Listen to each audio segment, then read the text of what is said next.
देखिए, जब भी देश के महापुरुषों की बात होती है तो सुभाष चंद्र बोस की भी बात होती है।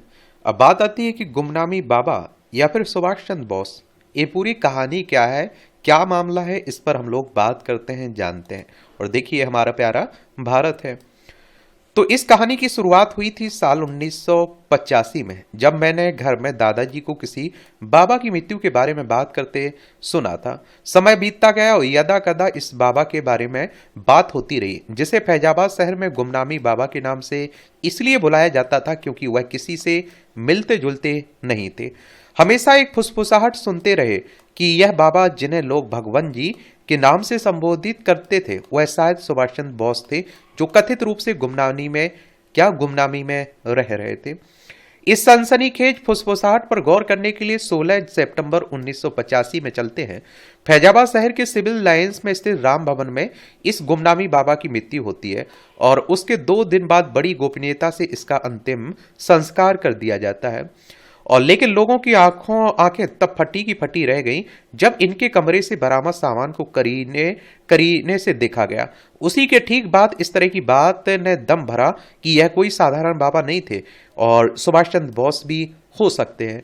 और हवाई दुर्घटना में बहुत सारे लोग कहते हैं कि वो बच गए थे और वहां से निकल गए थे। हालांकि भारतीय सरकार और इतिहास के अनुसार सुभाष चंद्र बोस की 1945 में एक विमान दुर्घटना में मौत हो गई थी। गुमनामी बाबा का आगमन।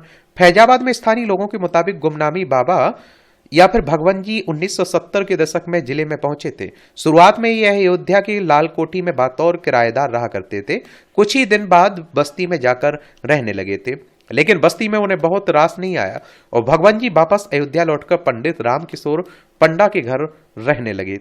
और कुछ वर्ष बाद इनका अगला पड़ाव था अयोध्या सब्जी मंडी के बीचों बीच स्थित लखनवा हाता, जहां ये बेहद गुप्त तरीके से रहे और इनके साथ इनकी एक सेविका सरस्वती देवी रही, जिन्हें यह जगदम्बे के नाम से बुलाया करते थे। बताया जाता है कि इस महिला का ताल्लुक नेपाल के राजघराने से था, लेकिन ये पढ़ी लिखी नहीं थी। अपने अंतिम समय में गुमनामी बाबा के नाम से थोड़े मशहूर हो चुके थे बाबा, और फैजाबाद के राम भवन में पिछवाड़े में बने 2 कमरे के मकान में रहे और यहीं पर इनकी मृत्यु हुई। और उसी के बाद कयास तेज हुए कि ये सुभाष चंद्र बोस हो सकते हैं। आखिर कौन थे बाबा, ये भी सवाल आता है।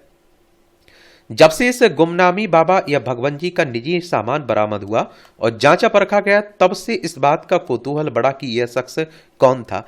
एक बात जो तय है कि वह ये कि यह कोई साधारण बाबा नहीं थे। जिस तरह का सामान इस व्यक्ति के पास से बरामद हुआ, वह कुछ बातें खास तौर पर दर्शाता है। पहली यह कि इस व्यक्ति ने अपने इर्द गिर्द गोपनीयता बनाकर रखी। दूसरी यह कि शायद यह बात कोई नहीं जान सका कि यह व्यक्ति 1970 के दशक में फैजाबाद बस्ती के इलाके में कहां से पधारा था। तीसरी, स्थानीय और बाबा के करीब रहे लोगों की माने तो वह कौन लोग थे जो इस बाबा से मिलने दुर्गा पूजा और 23 जनवरी के दिनों में गुप्त रूप से फैजाबाद आते थे और उस वक्त बाबा के परम श्रद्धालु और निकट कहे जाने वाले परिवारजनों को भी उनसे मिलने की मनाही थी। चौथी कि अगर यह व्यक्ति जंगलों में ध्यानरत एक संत था, तब इतनी फराटेदार अंग्रेजी और जर्मन कैसे बोलता था। पांचवी कि इस व्यक्ति के पास दुनिया भर के नामचीन अखबार, पत्रिकाएं, साहित्य, सिगरेट और शराबें कौन पहुंचाता था। आखिरी बात यही कि इस व्यक्ति के जीते जी जो कई लोगों ने सुभाष चंद्र, आप देखते हैं क्या, सुभाष चंद्र बोस होने का दावा किया, उन्हें प्रकट कराने का दम भरा। जय गुरुदेव एक उदाहरण। लेकिन इस व्यक्ति की मौत के बाद से नेताजी के जीवित होने संबंधी सभी कयास बंद क्यों हो गए, ये सवाल रहते हैं। बाकी जांच पड़ताल हो तो मालूम चलेगी कौन क्या हो, कैसा हो, क्या सच्चाई है। आप लोग क्या सोचते हैं, अपनी राय आप लोग जरूर बता सकते हैं। धन्यवाद।